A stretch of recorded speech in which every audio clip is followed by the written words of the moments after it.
तर अनेक वेळा या कामदेवानं फक्त केली ती प्रेमाची याचना. पण मला सांगा, अनेक वेळा प्रेमाची याचना करत सुद्धा तिच्याकडून तुम्हाला होकार आला होता की नकार आला होता? नकार आला.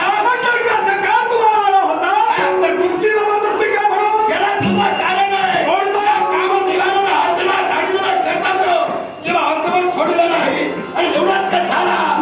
हा विचार माझ्या मनात दिला आहे आणि जी माझी इच्छा आहे ती मी केव्हा अर्धवट ठेवत नाही. तुमची इच्छा जरूर मला मान्य आहे, पण प्रेम किंवा लग्न करायचं असेल दोन मुलांच्या मिलनाची आवश्यकता असते. तुम्ही स्वतःच्या मनातलं बघा, तुमचं विचारात आलं, विचारामध्ये नाही मग भविष्यात तुमचं का? पण ती तारुण्याची मिळवण्यात ठरली. आजवर आता प्रयत्न केले पण आता माझा तुला नाईलाज झाला. मला माझी सीमा सोडावी लागली. तुम्ही सर्व लोकांत प्रेमा मानवांच्या भूमीत आहात.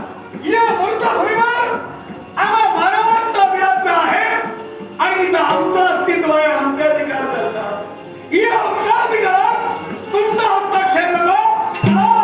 ही जर योग्य सामान्याच्या एका ठिकाणी या क्षणी हिच्या भाग मी तुझ्यामध्ये नवक्ष तुमचे अधिपती देवराज देवेंद्र यांच्याजवळ हिंसर मागणी घाला आणि कर्तव्य पार पाडा. ती तेव्हा स्वर्ग लोकात येईल. तेवढा वेळ माझ्याजवळ नाही.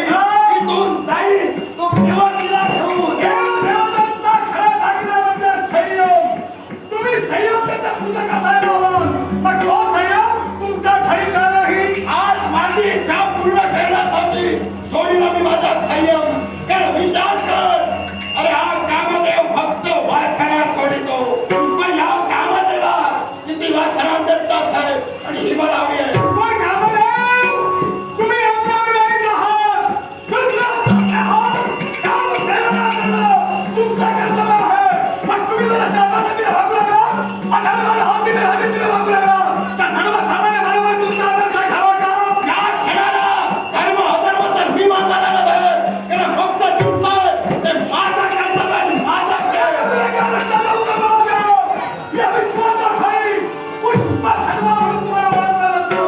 साक्षात वैकुंठीचा नारायण, त्याची धर्मवती लक्ष्मी, तिचा मानस पुत्र तुम्हाला मानला जातो. विश्वातील प्रत्येक स्त्री ही आदिमानव शक्तीचं स्वरूप आहे. मला सांगा, लक्ष्मी जर का तुमची माता, नाता ही तुमची माता.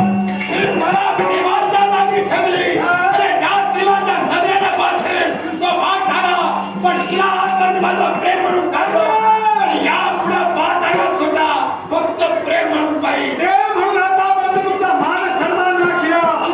देवाची पुजारी केली जाते आणि उत्तर पुजारी घातली जाते. ती वेळ तुमच्यामध्ये एवढी शिवलाची भावनी करणार आहे. मला समजावी. मी तुला घाबरणारा नव्हे. आणि तू सांगून माझं कर्तव्य अर्धवट मी ठेवणार नव्हे. मी तुम्हाला विचारलं होतं, तुमचा आदर्श सर्वसामान्य जनतेने घ्यावा का? त्या प्रश्नाचं उत्तर तुमच्याकडे का नाही? या क्षणाला या जनतेपेक्षा मला त्यांचा कर्तव्य माझं कर्तव्य.